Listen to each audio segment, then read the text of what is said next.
সরস্বতী পুজোর কিছু খুশির মুহূর্ত আজকে তোমাদের সঙ্গে শেয়ার করলাম। তো দেখতেই পাচ্ছ আমাদের বাড়ির ছোটরা সরস্বতী পুজোর জন্য মানে এতটাই ব্যস্ত সাজাসাজিতে। আর ভীষণভাবে আরেকটি ইউনিক জিনিস ছিল, সেটা হলো আমার সোনামা আজকে একটু চুল লাগানোর জন্য ব্যস্ত হয়ে পড়েছিল। যেহেতু চুলটি ওর জেঠু জন্মদিনে ওকে উপহার দিয়েছিল, আর চুলটি নিয়েও পেয়ে ভীষণ খুশি।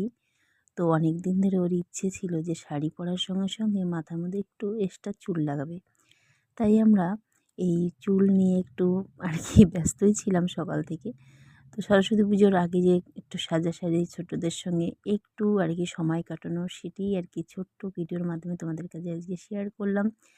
তো মণ্ডপের সামনে সরস্বতী ঠাকুরের সামনে দেখো ছোটরা কতটা খুশি হয় এই পুজোর ছোটদের এই এই দৃশ্যগুলো দেখে কিন্তু সেই ছোট্টবেলায় ফিরে যেতে ইচ্ছা করে। মনে হয় যেন আমাদেরও সেই ছোট্টবেলাটা কিন্তু এমনই ছিল।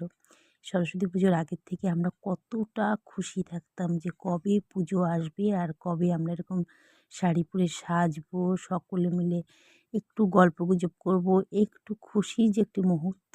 ছোটদের দেখতেই পাচ্ছ ওরা কতটা খুশি, যেহেতু আজকে এবারে সরস্বতী পুজো ছিল ২ দিনের। তো আজকে পুজো হতে হতে একদম বেলাটা প্রায় শেষ, কিন্তু সবাই প্রত্যেকে কিন্তু না খেয়ে আছে, আর না খেয়ে সেই পুজোর সামনে বসে আছে কখন ঠাকুরমশাই আসবেন আর কখন পুজো করবেন। ওরা সেই ২টো-৩টা অবধি না খেয়ে বসে আছে, সেই ঠাকুরমশাইয়ের জন্য ওয়েট করছিল।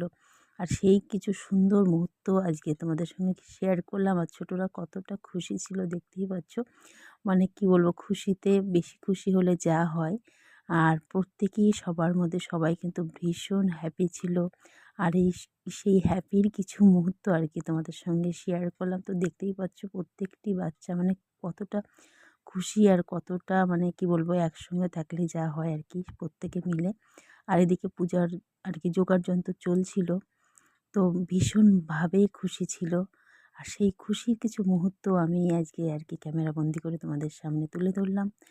তো প্রত্যেকেরই কিন্তু কম বেশি ছোটোবেলার কথা মনে পড়ে যায়। বিশেষ করে আমার কিন্তু ভীষণই এই দৃশ্য দেখে ছোটোবেলার কথা মনে পড়ে যাচ্ছে। এই ছোটোদের এই সুন্দর একটি মুহূর্ত কিছুটা ক্যামেরাবন্দি করেছিলাম, তাই তোমাদের সামনে তুলে ধরলাম। তো কীভাবে বর্ণনা দেবো ঠিক বুঝে পাচ্ছি না।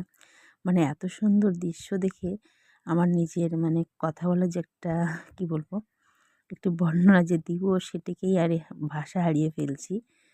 তো দেখতেই পাচ্ছ কত সুন্দর একটি মুহূর্ত।